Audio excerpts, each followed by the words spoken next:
화제의 뉴스를 골라 과학 기자의 시선으로 분석하는 과학 본색 시간입니다.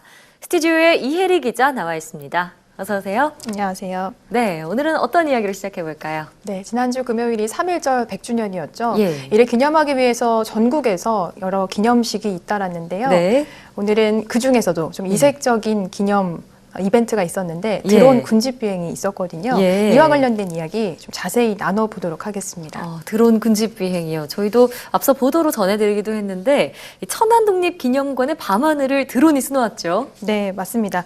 이날 이제 하늘 위로 떠오른 드론 100대가 정말 일사불란하게 비행을 펼쳤습니다. 예. 지금 화면으로도 저희가 좀 준비를 해봤는데요. 네, 3.1절이라는 문구를 비롯해서 100주년 그리고 태극기, 한반도 모양까지 다양한 연출을 선보였습니다. 네, 아니 정말 좀 웅장하다라는 느낌도 들고 저거를 어떻게 구현을 했을까 이런 궁금증도 드는데 이런 걸 드론 군집 비행이라고 하잖아요.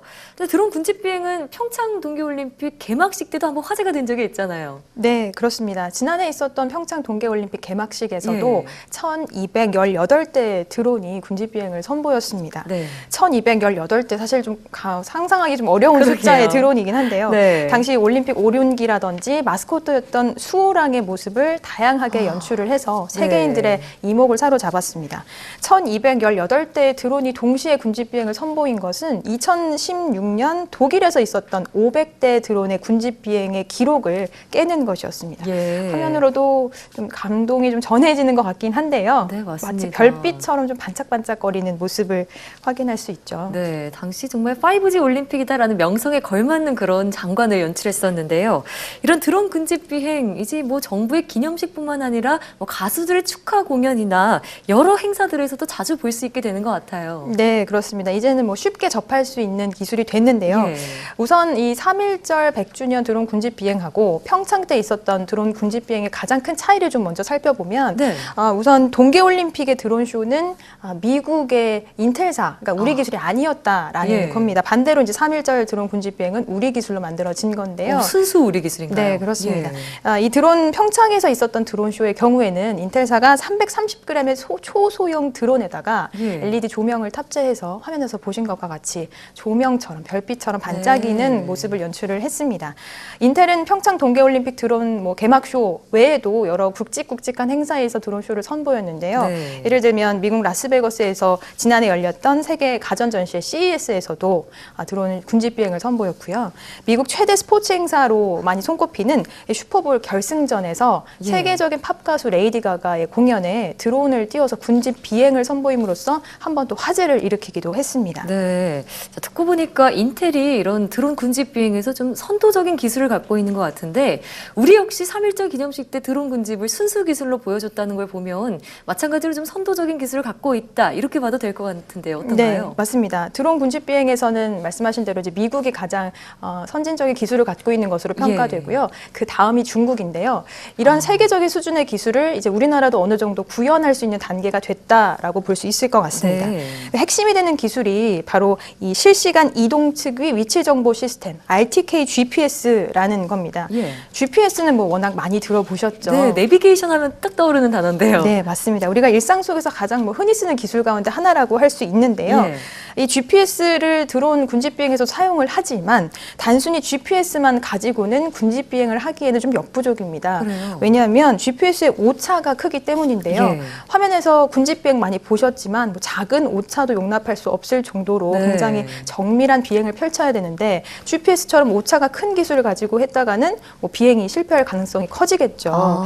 그래서 오차를 줄이는 것이 무엇보다 중요한데 이 때문에 GPS보다 조금 더 정교한 기술이라고 할 수 있는 RTK GPS라는 기술을 사용하는 겁니다. 그러니까 RTK GPS 이 기술 덕분에 거의 오차가 없이 정밀한 군집 비행이 가능하다 이런 말씀이신데요. 이 기술 좀 더 자세히 설명해 주시죠. 네, 이 RTK GPS는 이제 위성에서 신호를 받아서 물체의 위치를 파악하는 GPS 기술을 기본적으로 활용을 하고요. 이와 함께 지상에 고정으로 설치된 안테나를 하나 더 활용을 하게 됩니다. 저희가 화면으로 좀 준비를 해봤는데요. 화면 보면서 설명해 드리도록 하겠습니다. 자, 그러니까 위성 지상에서 이제 신호를 받는데 여기에 하나 더 지상에 있는 안테나. 여기서는 지금 이제 베이스 스테이션, RTK GPS 베이스 스테이션이라고 하는 또 하나의 지상 안테나를 활용을 합니다. 이 두 개에서 모두 다 신호를 받기 때문에 네. 둘을 통해서 조금 더 정교한 신호를 받을 수 있는 거죠. 그래서 이제 오차 범위가 그렇죠. GPS의 경우에는 이제 오차가 10m 내외로 발생을 하는데 이 지상 안테나를 활용을 하게 되면 오차 범위가 센티미터 단위로 크게 줄어들게 되는 겁니다. 네. 연구진의 이야기를 잠시 자세히 들어보도록 하겠습니다. 지상으로부터 보정 신호라는 것을 받아야 하는데 그 보정 신호를 여러 대가 동시에 받으려면은 통신량이 많아지게 되는 거거든요. 그러면은 아무래도 안정적으로 비행을 할 수 없는 그런 상황이 발생할 수밖에 없고요. 저희 시스템 같은 경우에는 그런 부분을 해결하기 위해서 통신량을 최소화시켜서 지금은 배수하고는 무관하게 통신할 수 있는 그런 시스템까지 개발이 되는 상황이죠. 대수와 무관하다는 얘기를 들으니까 그러면 한꺼번에 정말 무한히 많은 그런 드론을 날릴 수 있는 것도 가능하다 이런 얘기인 것 같은데요. 이 드론이 뭐 실종자 수색과 같은 그런 분야에도 활용될 수 있다고 하니까 앞으로 또 어떻게 발전해 나갈지 지켜보는 것도 하나의 재미겠습니다. 자, 다음 소식으로 넘어가 볼까요? 네, 이제 방금 말씀드렸듯이 이제 올해가 3.1절 100주년이었고 예. 꼭 150년 전인 1869년 3월 세계 과학사에는 또 아주 중요한 이벤트가 하나 있었습니다. 네. 러시아 과학자인 드미트리 멘델레예프가 150년 전에 주기율표가 실린 논문을 발표한 것인데요. 네. 이와 관련된 이야기를 좀 나눠보겠습니다. 저도 화학 시간에 주기율표 외우느라 좀 고생했던 기억이 있는데 이 멘델레예프가 주기율표를 만든 지 꼭 150년이 되는 해라고요. 네, 맞습니다. 당시에 멘델레예프가 주기율표를 발표했을 당시에는 네. 63종의 원소가 담긴 주기율표를 공개했습니다.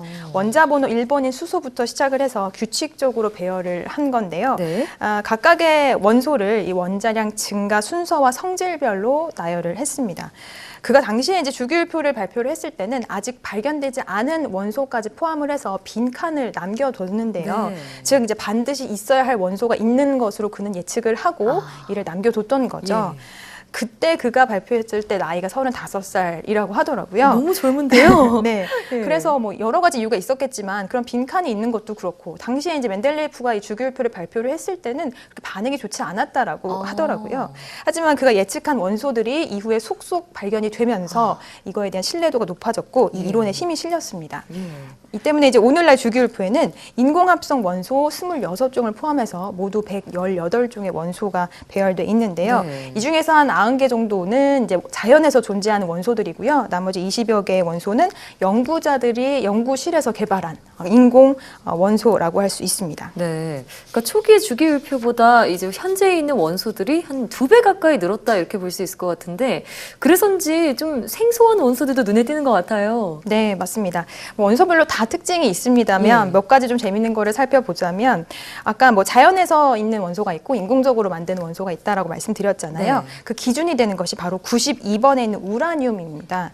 우라늄은 우주와 자연에서 존재하는 가장 무거운 원소입니다. 예. 그래서 92번 뒤에 있는 원소는 결국에는 자연에선 존재할 수 없는 그러니까 인공적으로 만든 원소들이라고 할 수 있겠죠. 예. 인공 원소는 원소를 빠르게 가속하는 이 입자 가속기 등을 통해서 강제로 만들어내는데요. 예. 이거 여기서 중요한 건 이 원소를 새롭게 만들어냈을 때 이를 뭐 만든 사람이라든지 아니면 네. 국가를 기려서 그 이름을 딴 원소를 이름을 짓게 됩니다. 실제로 원소 번호 101번은 멘델레비움이라고 해서 네. 주기율표의 창시자인 멘델레예프를 기린 이름을 붙였고요. 예. 95번은 미국 국가명을 딴 아메리슘, 96번은 퀴리 부인을 기려서 퀴륨이라고 이름을 지었습니다. 예. 아쉽게도 118개의 원소 중에는 아직 우리나라와 관련된 이름은 없거든요. 아직 없군요. 네, 앞으로 이 원소와 관련된 화학적인 연구 그리고 뭐 입자 가속기 등을 이용한 연구 등을 네. 통해서 우리나라와 관련된 이름이 붙어 있는 원소가 좀 주기율표에 들어갈 수 있기를 한번 다 같이 기대해 보는 것도 좋을 것 같습니다. 그러게요. 좀 한글 이름으로 된 그런 원소가 좀 나타난다면 118개가 넘는 이런 원소들 외우는 게 조금은 쉬워지지 않을까 싶은 생각도 해보게 됩니다. 오늘 말씀 잘 들었습니다.